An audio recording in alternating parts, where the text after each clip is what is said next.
Convidar vocês aí para deixarem aí suas Bíblias já prontas aí em 1 Reis 19. Não que a gente vá ler agora, porque eu vou trazer primeiro um problema para vocês. Eu normalmente estou entendendo que é interessante a gente trazer a perspectiva do problema e trazer a Bíblia como a solução para esse problema. Então a gente vai falar desse problema agora. Só um minutinho. Isso aqui, gente, tecnologia tá muito bom. Eu consigo passar pelo meu celular. Toda vez eu vou falar isso aqui. Daqui a 10 anos eu vou falar isso também. Que isso é muito massa. Espera aí, deixa eu testar se está funcionando. Perfeito. Olha que maravilha. Meu Deus do céu. Só não estou conseguindo voltar agora, né? Espera aí. Volta aí para mim, Gui, fazendo um favor. Perfeito. Vamos lá. Pessoal, na última pregação, a gente falou de Jeremias, nós falamos de propósito, nós falamos de... Um minutinho, peraí. A gente falou de muita coisa assim, de empoderamento no Senhor, empoderamento divino, de você não se sentir capaz, de você botar barreiras para aquilo que o Senhor te chama para viver. Seja um chamado, seja até um problema. Você tem um problema a resolver com a sua mãe e você não resolve, e você só empurra essa conversa para frente, você nunca resolve. São assim, de variadas maneiras, essa pregação ela tocou nesses assuntos assim, né, de coisas que a gente ou enrola, ou fala que não está pronto, ou fala que não está capaz.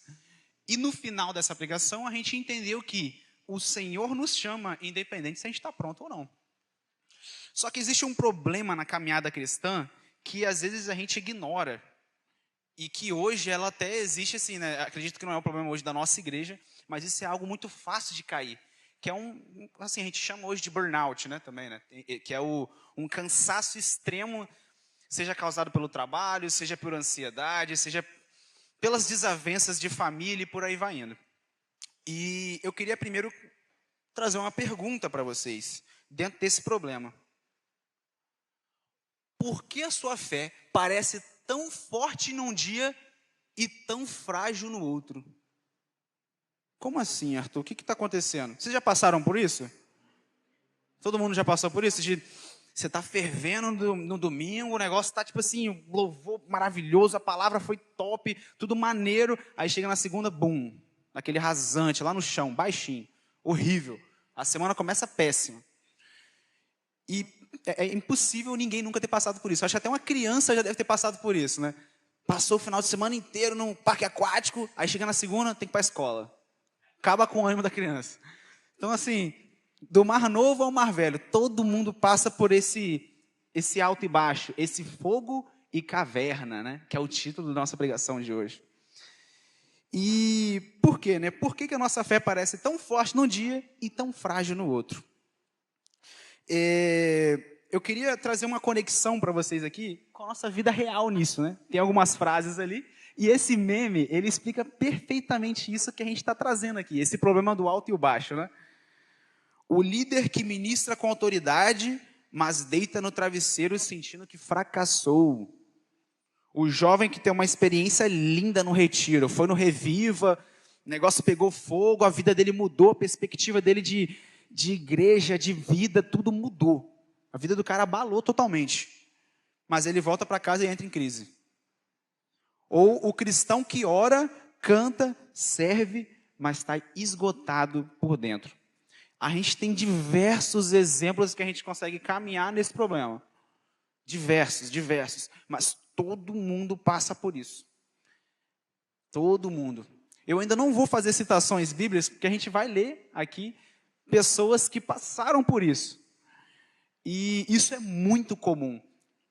E talvez, assim, né, quando eu era adolescente, pelo menos, eu tinha expectativa de ir num culto de jovens, e assim, a palavra ser sobre fogo, dos dons do Espírito, de sair assim, caraca, nossa, eu vou pra rua agora, fazer evangelismo, o negócio vai pegar fogo. E assim, eu não sei se talvez vocês vieram com essa expectativa, mas hoje é uma pregação sobre a vida cristã, sobre a realidade dela, sobre o como não é fácil, sobre o como nós temos momentos de vitórias e nós temos momentos de quietude, momentos até de derrotas também. E que isso faz parte. Da mesma forma como você um dia recebe um elogio do seu chefe, no outro talvez você está recebendo uma cobrança porque você não atendeu alguma coisa. Ou a sua mãe chega, pô, meu filho é top, não sei o que e tudo mais. Aí no outro dia já está castigando ele de novo, em cima. É sempre uma dualidade. A gente sempre vai enfrentar isso em qualquer esfera da nossa vida. Seja com família, seja com trabalho, seja com escola, seja com faculdade, seja até na igreja também. Então, assim, esses altos e baixos são normais, a gente vai enfrentar isso. E hoje essa pregação é como a gente vai lidar com isso. Como que a gente enfrenta isso? Isso é normal? Isso existe mesmo? Um cristão tem um momento de baixo? Ué, mas agora eu não estou no corpo do Cristo? Eu não faço parte com ele, da vitória lá, ele morreu, renasceu, agora eu estou com ele. Vão ter momentos assim também. E essa conexão com a vida real, né? A gente tem até um meme trazendo isso também. Isso é muito real e existe também na Bíblia. Eu vou ler somente o final para vocês, porque isso aqui é baseado em 1 Reis 18, capítulo 18 até o capítulo 19. Dá em torno de uns 40 versículos. Eu vou parafrasear para vocês o contexto e a história toda do que aconteceu ali, do capítulo 18, e a gente vai ler o 19. O que estava acontecendo naquele momento? Eu não sei se todos aqui já ouviram falar de Elias. O profeta Elias era, assim, do Antigo Testamento inteiro, ele é o nível mais alto que você vai ter. Ele é o cara, assim, em linguagem jovem, ele é sinistro. Ele tem uma autoridade divina que você não vê em outro lugar. A não ser, assim, teve depois dele, né? Mas ele é algo, assim, nunca antes visto. E naquele momento ali, a gente tem o rei Acabe. E esse rei, é dito que na Bíblia, ele não houve um rei tão deplorável quanto ele. Ele foi o pior de todos que antecederam a ele. Como assim, Arthur? O que está acontecendo? Nesse momento, o reino do povo de Deus já, assim, teve um momento onde entrava um rei bom, aí saía, morreu, aí entrava outro rei ruim. Aí ficava nesse troca. Agora a gente está adorando a Deus. Ah, não, mas agora a gente está adorando a Baal. Agora a gente está adorando a Deus. Ficava nesse vai e vem, para lá e para cá. Aí Acabe vem e declara, essa nação aqui vai adorar Baal. E vai adorar como nunca antes adorou. E Baal, para quem não sabe, não é um substantivo. Não é o nome de uma entidade maligna nem nada. Na verdade, a tradução dela literal é Senhor. Ela remetia a vários deuses da época ali que tinha. E Baal, naquele momento, era tipo um dos senhores, uma das entidades dos deuses de D minúsculo, né, que trazia fertilidade, que trazia a chuva, né, que trazia assim, muita, como é que fala, abundância de colheita e etc. E o povo assim vivia disso nessa época, eles precisavam disso. Então para eles esse era o cara, era o Deus que eles precisavam. E Acabe puxou essa adoração a Baal. E com isso, a nação mudou por completo. Elias é direcionado ao Senhor para trazer uma seca na nação inteira. Trouxe a seca, sem colheita, sem nada, mesmo eles adorando a Baal, o Deus da fertilidade, da abundância e tudo mais. Mesmo assim, teve seca na nação inteira. E chega num ponto onde Elias é chamado, ele consegue um direcionamento para confrontar os profetas de Baal, que ao total eram 450 profetas. Bem resumido para vocês esse momento, que é o momento da vitória. Lembra que a gente citou antes? Que tem o momento da glória, que o cara está no alto, que o cara está no auge dele, e tem o momento da queda. Esse é o momento do auge. É quando Elias está, ele sozinho enfrenta, não de duelo, de batalha, mas ele num combate assim de crença, de divindade, ele combate contra 450 profetas de Baal. Como que ele faz esse combate? Vai estar lá, eles vão erigir um templo ali, e nesse templo que eles erigiram ali, o desafio é esse. Vai ter as lenhas aqui para queimar. Vocês, é só colocar a lenha, e quem botar fogo nesse negócio primeiro, ganha. É o Deus de verdade. Se acender, se pegar fogo, esse vai ser o Deus de Israel. Então os profetas de Baal tinham uma missão. jogar fogo naquela lenha ali. Só que não podia jogar um produto ali no meio, jogar um fósforo, nem nada do tipo. Nem sei se tinha fósforo nessa época, mas enfim, acho que não. Então, assim, eles tinham esse objetivo. Cantaram, fizeram ritual, fizeram diversas coisas para tentar fazer com que aquela fogueira queimasse, para que mostrasse que Baal é verdadeiro e é o verdadeiro Deus de Israel. Só que não queimou. Eles chegaram a um ponto de se cortarem, de oferecerem pedaços de si como oferenda para que queimasse aquele negócio ali. E não queimava. Gritaram, chegaram a um ponto onde até o profeta Elias zombou deles. Cara, grita mais alto aí, porque eu acho que ele está dormindo. Acho que ele não está ouvindo, não. Que era um sacana, né? Brincando na cara de 450 profetas de Baal, e o cara manda uma dessa. Porque ele sabe já do resultado. E não pegou fogo. Aí chega no momento de Elias, finge que isso aqui é uma piscininha aqui, e tem um monte de lenha para botar fogo aqui dentro. Ele encheu de água. Ele encharcou as lenhas, só para tipo assim, tá totalmente impossível de pegar fogo. Tá inundado. É descrito na Bíblia que ele encheu de água até esburrar. Estava vazando água pelo templo. Olha o que ele fez. Ele está falando, eu vou botar fogo nisso daqui e não vai ser pelos meus meios. É impossível eu conseguir botar fogo nisso. E ele faz uma simples prece ao Senhor. E essa fogueira, ela queima por completo. Mesmo encharcada. A lenha é incinerada com o fogo. E os profetas ficam atônitos com aquilo ali. Eles ficam assustados. O negócio estava debaixo d'água, gente. Pegou fogo por completo. Evaporou, sumiu a lenha. E esse é o momento do auge dele. Imagina você sozinho enfrentando 450 pessoas que pensam diferente de você e você fazendo de tudo para que, eu estou me sabotando para mostrar que eu vou ganhar mesmo assim. Eu estou me sabotando aqui agora e eu vou ganhar. Esse é o nível de confiança, o nível de fé que Elias estava andando. Eu não sei vocês, mas é muita coragem, cara. Muita coragem. Num tempo onde as pessoas resolviam como? No olho por olho, no dente por dente. Elias falando uma zombaria dessa com a rapaziada ali, ele poderia ter sido morto já. Porque Acabe adorava Baal. Se ele falava, você está zombando do meu Deus? Como assim? Não, vem cá. Só que ele não fez isso. Então assim, olha a coragem que Elias teve. Olha como ele atuou nisso. Olha o auge que ele estava vivendo. E, ele vence esse combate.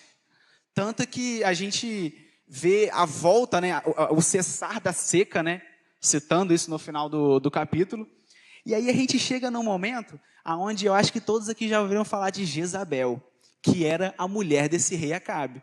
Tanto que existem assim, é até um insulto gospel, vamos colocar assim, quando você chama uma mulher de Jezabel, que não sei o quê e tudo mais. O que é péssimo. É horrível você chamar isso alguém de Jezabel, porque Jezabel foi uma mulher que ela mudou a mente de Acabe por completo. E olha só o que aconteceu entre Elias e Jezabel. Agora a gente vai ler aqui no 19, do 1 ao 4. O título desse capítulo já começa com a fuga de Elias para Horebe. A gente vê ele no Monte Carmelo, dominando todo mundo, mostrando quem é o Deus verdadeiro de Israel, para no próximo capítulo, a fuga de Elias. Ué, o que está acontecendo? Ora, Acabe contou a Jezabel, sua esposa, tudo o que Elias tinha feito e como havia matado todos aqueles profetas à espada. Por isso, Jezabel mandou um mensageiro a Elias para dizer-lhe: que os deuses me castiguem com todo o rigor. Se amanhã, nesta hora, eu não fizer com sua vida o que você fez com a deles, ai de mim. Elias teve medo e fugiu para salvar a vida. Em Berseba de Judá, ele deixou o seu servo e entrou no deserto. Caminhando um dia, chegou a um pé de giesta, sentou-se debaixo dele e orou pedindo a morte. Já tive o bastante, Senhor. Tira a minha vida.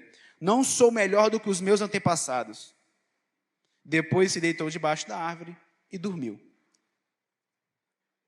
Parece duas histórias. Parece que você está lendo Pequeno Príncipe, aí do nada você passou para o Homem-Aranha. É totalmente assim, distinto, não tem nada a ver uma coisa com a outra.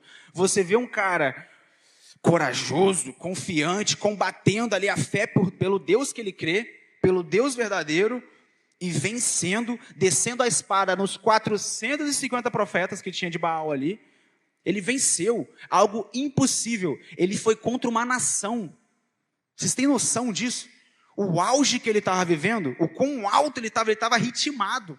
É a mesma coisa que você sair de um culto assim, cheio, você está pegando fogo, o negócio está feio.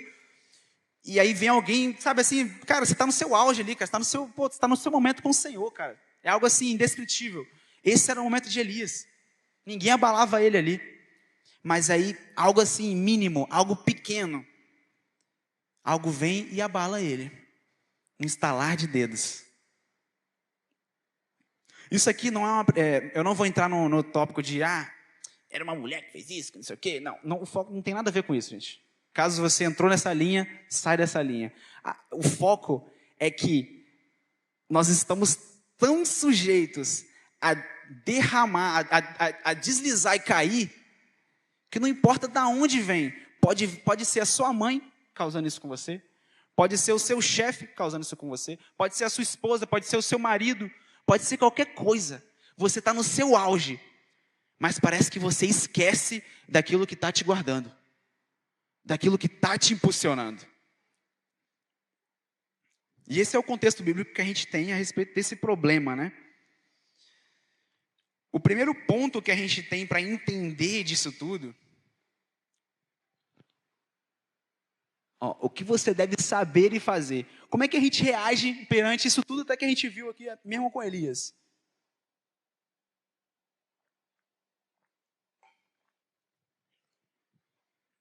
Primeiro ponto, vitórias espirituais não blindam crises emocionais. Não importa o quão legal foi o culto, ou o retiro, ou a sua vida diária. Talvez você está buscando o Senhor ali direitinho, você está fazendo o beabá da leitura, do jejum, tá tudo filé, tá tudo legal, tá tudo redondo na sua vida, tudo certo, não tem nada de errado. Mas crises emocionais acontecem. Nada disso pode te impedir, talvez, de uma crise de ansiedade. Talvez você não está sabendo lidar com os problemas. Existem diversas coisas. A gente tem um Elias que ele não ficou com medo de Jezabel. Ele estava cansado. Ele passou de um momento assim, no auge dele espiritual, para chegar uma coisinha, uma pedrinha no sapato, bum, tropeçou. Uma pedrinha no sapato fez mudar a mente dele por completo. E é assim com a gente. A gente está tão todo dia ali caminhando, está dando certo, as coisas estão legais. No nível material, você está pagando suas contas todo mês direitinho, sua fatura está filé, está tudo certo, não tem nada de errado. Suas notas na escola, na faculdade, está tudo 100%. Mas alguma coisinha vai vir e vai, bum, te tropeça. Te faz esquecer daquilo que você tem no Senhor, que é a segurança nele. Então, lembrando disso, vitórias espirituais não blindam crises emocionais. Talvez você conseguiu trazer uma mensagem para sua mãe não é convertida, e ela se converteu. Cara, o negócio tá tudo no céu, cara, tá maravilhoso, eu concluí minha vida aqui agora. Só que aí no outro dia você pode ter uma crise. O que te impede disso? Nós precisamos estar preparados disso. A gente não pode se alimentar de momentos. Lembra quando eu citei no começo que a vida cristã ela é bem diferente do que as pessoas vendem que ela é? Não é assim tão fácil. Existe alto e baixo, existe fogo e caverna, existe o brilho e a escuridão. E a gente precisa saber viver nisso. Uma ilustração para vocês. É como aquela pessoa que vem todo domingo, canta com fé, serve no ministério, participa do discipulado, mas quando chega em casa, se sente sozinho, desanimado, sem forças nem para abrir a Bíblia. A fé está ali, mas o cansaço também está ali. É tão fácil tropeçar a gente, tão fácil. E isso não é uma obra do inimigo. Pode ser também. Vão ter momentos que serão, mas vão ter momentos que é a circunstância. Às vezes você só está cansado. Você passou o dia inteiro arrumando a igreja, mexendo nas cadeiras, pegando aqui e ali, que não sei o que e tal. Nossa, que trabalho bem feito que eu fiz. Nossa, massa. Só que você esquece que a sua mente está cansada. Você esquece que o seu corpo está cansado. Aí você chega em casa e você ouve a menorzinha das reclamações. Menorzinha delas. Você já explode. Você já tem uma crise. Você já fica, meu Deus, minha vida, eu não estou aguentando mais, cara. Jesus Cristo, não dá. Sendo que você esqueceu de tudo aquilo que você viveu antes, todo momento que você teve. Estão entendendo? Próximo ponto. A ameaça foi pequena, mas a alma cansada a tornou gigante. Gente, isso aqui, quando eu estava montando isso aqui fez tanto sentido para mim, porque eu não sei vocês, mas eu já tive muitos momentos em que é um problema tão pífio. Às vezes é uma discussão com minha irmã, já discuti muito com minha irmã já, muito. Então assim, às vezes é uma discussão tão pífia que às vezes acaba com o teu dia. Às vezes é como é que eu posso pôr, você está num fluxo legal no seu trabalho, está ritmado, está tudo certo, mas às vezes é uma coisinha que você esqueceu, bum, desmorona tudo. Ou é uma coisinha na igreja, você está se relacionando bem com todo mundo, mas aí acontece uma coisinha que você já fica, assim, desmoronado. Por quê? Por conta de cansaço. Porque a gente não prioriza o nosso descanso também.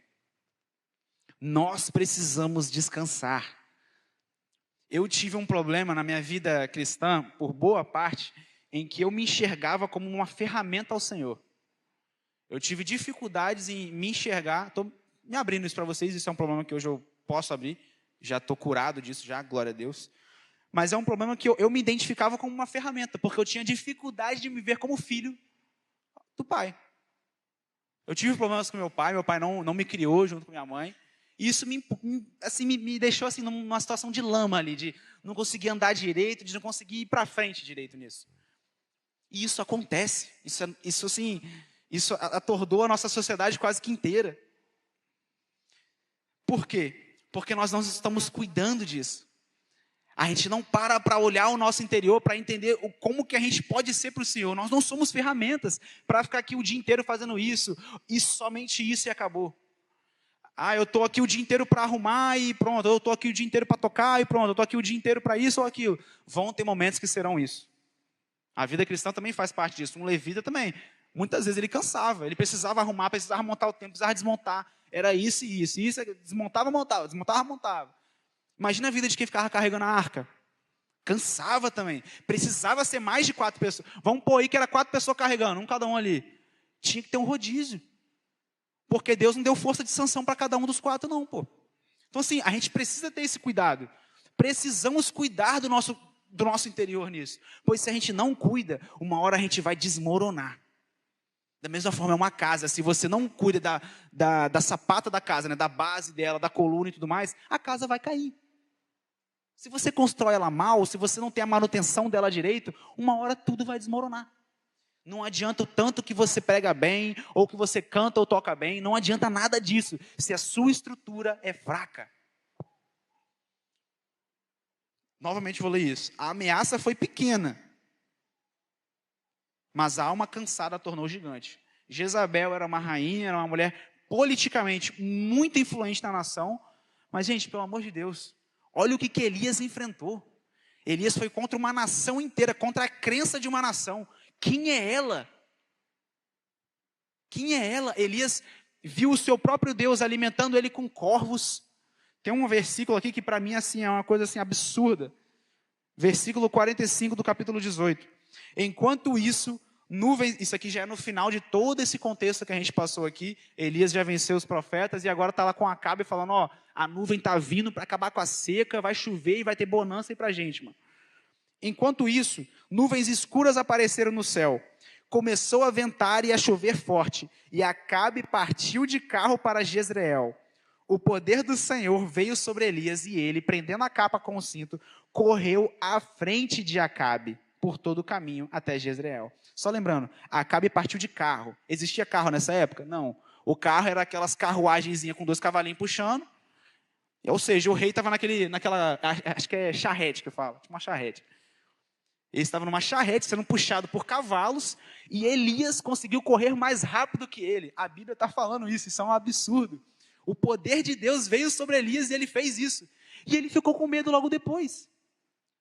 Os nossos problemas hoje são assim, desculpa, mas são pífios se comparados a isso aqui que ele estava enfrentando. Digo assim, o momento de auge que ele viveu era tão grande que algo assim, que deixa a gente sem palavras. E algo tão pequeno veio e mesmo assim abalou ele.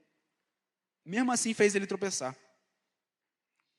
E nisso tudo, depois desse momento que a gente leu aqui até o capítulo 5, vamos partir para o ponto 3, que eu vou chegar nesse ponto para vocês. Ponto 3. Na caverna, Deus não grita, ele sussurra.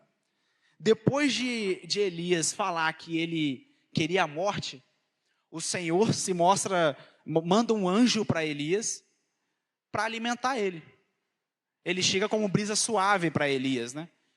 É dito que ele vem como brisa suave para Elias, mas antes disso ele é alimentado por um anjo. Ali no versículo, do versículo 5 até o 7, de repente um anjo tocou nele e disse, levante-se e coma. Elias olhou ao redor e ali, junto à sua cabeça, havia um pão assado sobre brasas quentes e um jarro de água. Ele comeu, bebeu e deitou-se de novo.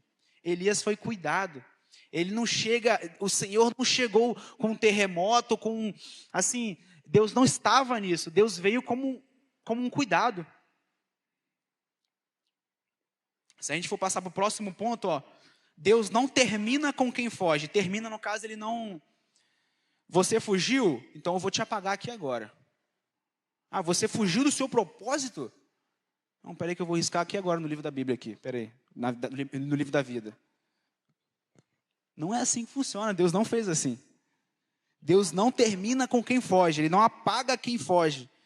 Ele restaura e envia de novo. Uma ilustração seria como um atleta lesionado que pensa em desistir, mas é reabilitado por alguém que acredita nele.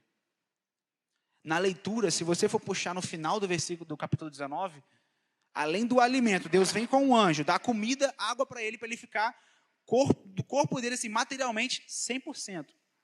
Mas no final, no versículo final, Deus dá um novo objetivo para ele. Ele não só está de barriga cheia, né? Valeu, falou, acabou ali. Não. Ele chega e fala, você vai ir. Vamos ler aqui para vocês aqui, É o momento que ele tem um chamado de Eliseu, né, no caso, né? O Senhor lhe disse, volte pelo caminho por onde veio e vá para o deserto de Damasco. Chegando lá, unja Azael como rei da Síria, unja também Jeú, filho de Ninsi, como rei de Israel, e unja Eliseu, filho de Safate, de Meolá, para suceder a você como profeta. Deus deu um objetivo para ele. Se antes Elias estava, Deus, tira minha vida. Está ali escrito, ele pediu para Deus ceifar a vida dele.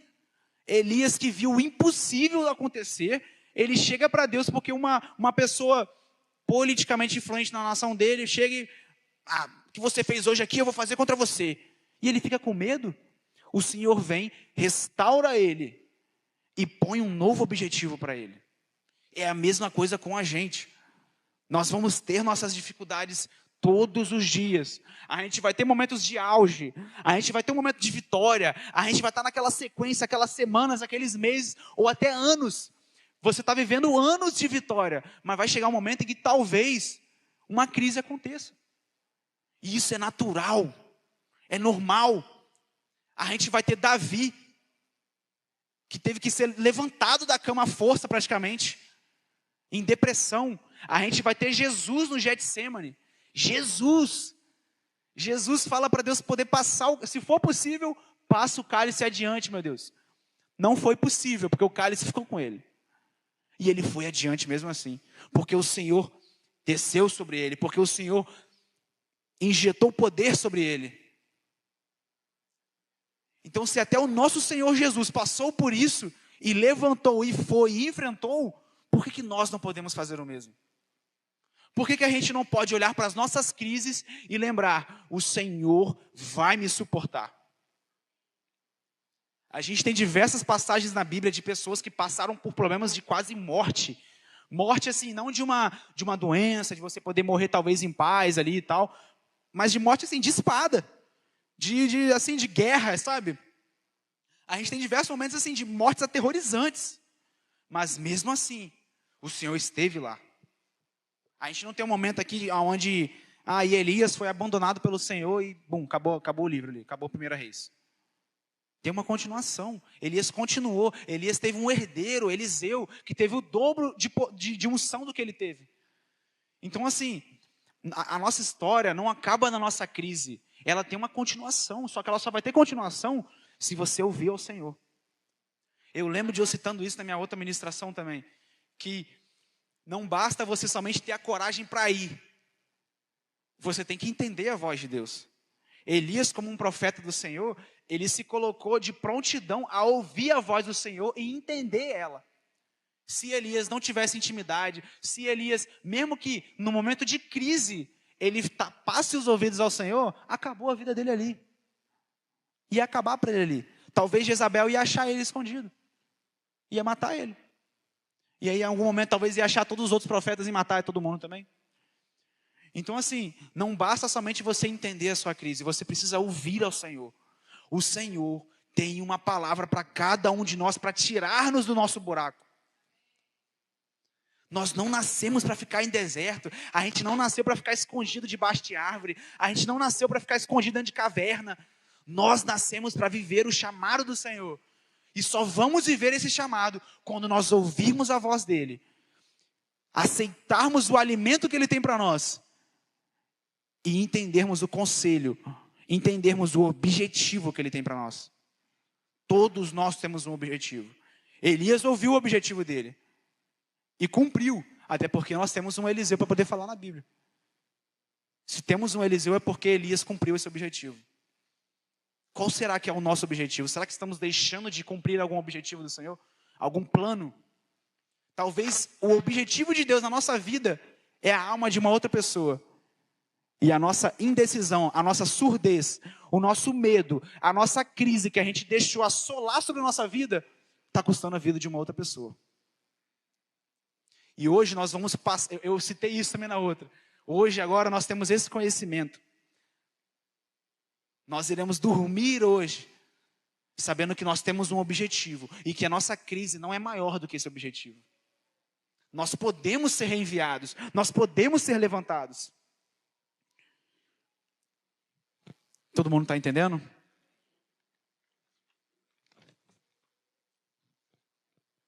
Só um minutinho.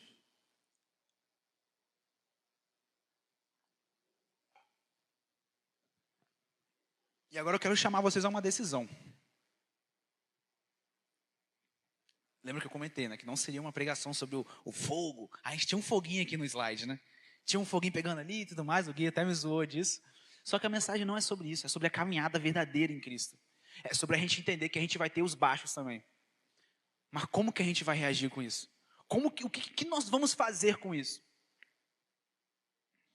Aí tem uma pergunta aqui, né? Você está cheio de fé? Cadê? Deixa eu ler pelo meu aqui, ó. Você está cheio de fé ou cansado, fugindo, esgotado? O nosso Deus que a gente proclama no domingo de manhã, no domingo de noite, no culto de jovens, no louvor, Ele ainda está nos chamando, Ele ainda está nos capacitando, e Ele ainda está aqui presente, suportando. Ele não deixou de existir. O Senhor não deu um clique ali e bum, sumiu. Ele ainda é presente, Ele ainda está aqui. A nossa crise não é maior do que o poder do Senhor, a capacidade do poder do Senhor de nos aliviar dessa situação por inteiro. Amém? Então eu queria poder dar um desafio para nós. Essa semana agora que vai vir, não luta isso sozinho. Se você está passando por uma crise de ansiedade, se você chega do seu serviço assim, tão cansado, que você não consegue fazer nada, então você precisa de alguma ajuda externa. Talvez seja uma ajuda externa para te indicar num serviço melhor. Talvez seja uma ajuda externa para orar com você. Eu sei bem, gente, como é trabalhar muito. É complicado. Às vezes a gente precisa de um empurrão de fora. Eu tive esses empurrões e assim, são então assim, às vezes a gente precisa de apoio externo. Elias precisou de apoio externo. Ele não caiu por si, entendeu? Não, peraí, cara, eu vivi um momento tão glorioso, não vou ficar nisso aqui agora não. Está repreendido. Está repreendido de Jezabel. Quem é você, Jezabel? Quem é ela? Ele não caiu por si, precisou de uma intervenção divina. Intervenções divinas podem vir com amigos, podem vir com familiares, pode vir com estudo. Talvez você está assolado, está assim, desanimado, depressivo, está acabado. Mas é uma leitura básica. É um dia que você está na sua cadeira da cozinha, lá da sua casa, e pega, cara, eu vou ler isso aqui sem compromisso, mano. Não quero não, mas eu vou só abrir aqui. E às vezes é aquilo ali que vai talvez fazer um clique na sua cabeça. Então assim, a gente precisa se abrir para as intervenções do Senhor da nossa vida. Se você não faz isso, você nunca vai sair da sua crise. Você nunca vai cumprir o seu objetivo. E você vai dormir todos os dias sabendo que você não está cumprindo com algo designado a você. Não é igual na escola, que o dever de casa é para todo mundo. Você não é o especial que está com o dever de casa. Ali todo mundo tem o mesmo dever de casa. Agora aqui na vida, na caminhada com Cristo, não. Cada um tem um propósito. É como se a gente fala que nós somos um corpo. Nós somos um corpo, né? Só que a gente aumenta muito. Ah, eu sou o braço. Ah, eu sou o cabelo. Não, é mais fácil dizer que nós somos as células. Cada célula é importante. Talvez se você tirar uma célula, talvez o corpo não sente ali na hora. Mas tira um punhado de células, tira um monte de células, tira tudo. Não tem nada. Então a gente precisa entender esse conceito. O Senhor, Ele está aqui para puxar isso de nós, para levantar isso de nós. E eu queria poder chamar o Ministério de Louvor aqui em cima, para a gente poder pôr isso nos pés do Senhor. Pôr esses momentos de crise que nós vivemos hoje, nos pés dEle. Isso serve para ansiedade, isso serve para depressão, isso serve para problemas físicos, sabe? De doença. Talvez você tenha entes queridos que estão doentes, com coisas assim impossíveis de tratar ao perspectiva humana. Mas nós estamos aqui nesse momento para colocar isso nos pés do Senhor e entender que Ele tem um propósito para quebrar dentro dessa crise. Que você não foi chamado para viver em crise. Elias não viveu em crise, ele teve uma crise, mas ele não viveu nessa crise. Jesus não viveu no Getsemane chorando. Foi uma noite dele no Getsemane. Nós não fomos chamados para viver o resto da nossa vida chorando por indecisão, chorando por falta de ação. Então hoje vamos tomar essa ação juntos, vamos pôr isso no Senhor, vamos consagrar esse momento a Ele, vamos entregar isso, vamos rasgar isso em nós.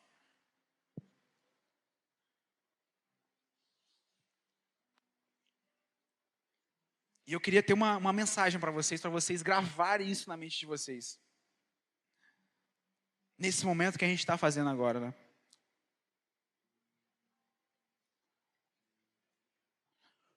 O Deus que envia fogo também envia brisa suave. Ele não apenas impressiona, Ele restaura. E ainda tem uma missão para você. Vocês estão entendendo isso? Se coloquem de pé então, vamos clamar ao Senhor por esse momento. Vamos clamar por esse entendimento no Senhor, debaixo dos céus. Senhor Deus, o Senhor é bom, o Senhor é santo, meu Pai. Eu quero te pedir aqui, meu Pai, nesse momento, eu quero abrir um momento agora para nós aqui, meu Deus. Em nome de Jesus, Senhor. Eu não sei do coração de cada um aqui, meu Pai, mas o Senhor sabe no íntimo. Eu tenho jovens aqui depressivos, eu tenho jovens ansiosos, eu tenho jovens, meu Pai, que têm medo de diversas coisas. Eu tenho jovens que têm ambições, mas não conseguem triunfar, não conseguem avançar, meu Pai. Meu Pai, em nome de Jesus, meu Pai, desça neste lugar aqui no nosso meio, meu Pai. Meu Pai, por favor, meu Deus, eu clamo a Ti. Nós pedimos a Ti no começo para que o Senhor inundasse esse lugar com a Tua presença. Então que a Tua presença possa nos lembrar, meu Pai. Nós temos uma missão em Ti, Senhor. Aleluias. Vem nos nossos corações, meu Pai. Desce nesse lugar, meu Pai.